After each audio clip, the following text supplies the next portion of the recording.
Very soon,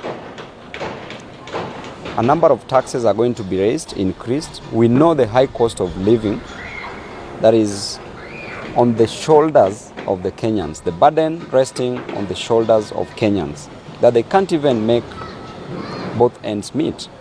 But the president has decided to increase taxation, tax on everything, tax on chicken, tax on plants or crops, tax on anything that is moving, literally tax on everything. President is in the United States of America and has been given 1 trillion Kenya shillings. And therefore, with this money, we don't expect the president to overtax Kenyans again, because he's gone to the United States of America and has been given money. The problem is that we don't know where this money goes to. Most of this money is lost through corruption. Most of this money is just misappropriated, pilfered, defrauded. And therefore, the money that has been given to the president should be used for development, should be used as a source of revenue for any other important issue that must be solved in this country. So the president must not move to overtax Kenyans, because as we speak, he has money. So we don't know any other money that he expects. He already has 1 trillion Kenya shillings. As of today, he has 1 trillion Kenya shillings. That 1 trillion Kenya shillings should not be misused, should not be abused. And therefore, we are watching. And this time round, what we are planning as Team Ground will be so fun on the streets. To talk about the conduct and becoming of the government of Kenya, President William Ruto, to order that structures, houses, businesses be demolished, and that these houses were constructed using the hard-earned cash of Kenyans, and that Kenyans don't have where to stay. Children who are going to school don't have where to come back, where they can call homes, because the government has decided to demolish their structures, their houses, and has decided not to compensate them. Today, there's demolition ongoing at Gikomba market, where people are going to lose businesses, stocks that they've decided to invest millions and multi-millions of Kenya shillings. And it is shameful for the government to act in such an unbecoming way. The government that is claiming to have been voted in by the hustlers, the same hustlers that are being destroyed, as Ruto is busy having his sweet time in the United States of America, enjoying with his family. There are families who are suffering back in Kenya. There are families who don't have anywhere to go. There are children who will leave school in the evening but find that there are no houses where they will go back to. And more so at Gikomba, these people registered these said parcels of land.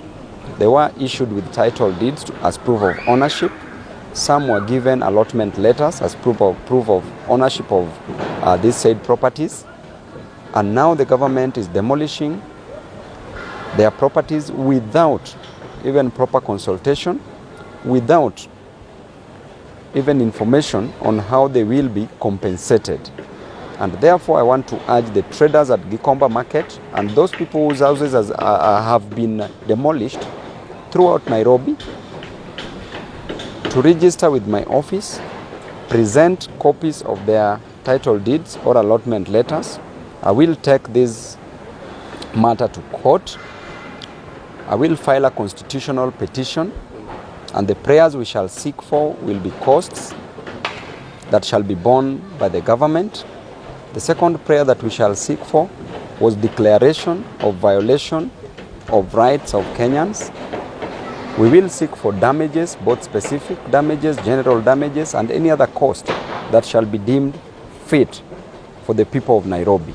Right now, there are demolitions going on in Nairobi. The government has moved with a lot of speed to destroy people's property, houses that people used a lot of resources to construct this property. And the government has moved and caused a lot of chaos in these slum areas. It's still raining. People are spending in the cold. People are spending in the rains. The government does not care. President has run away to the United States of America.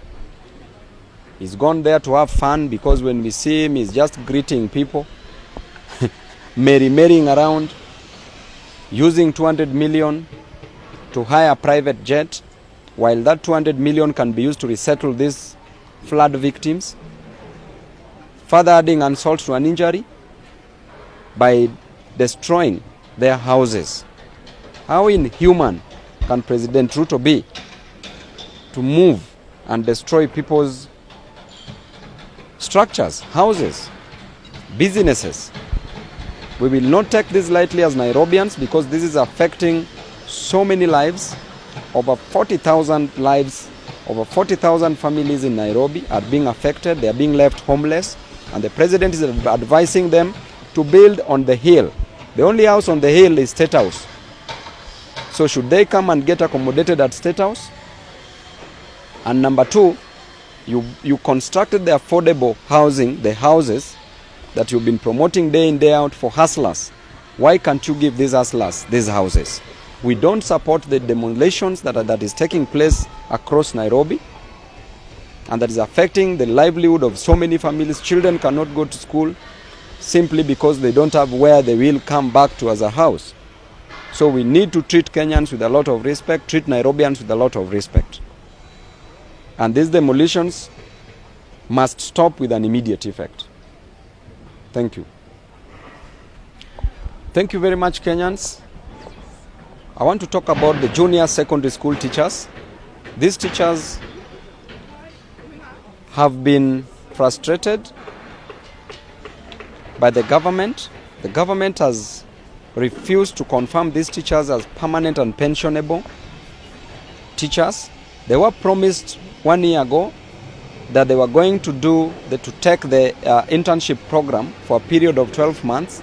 Thereafter, they were supposed to be confirmed as permanent and pensionable teachers, earning at least a sizable amount of money.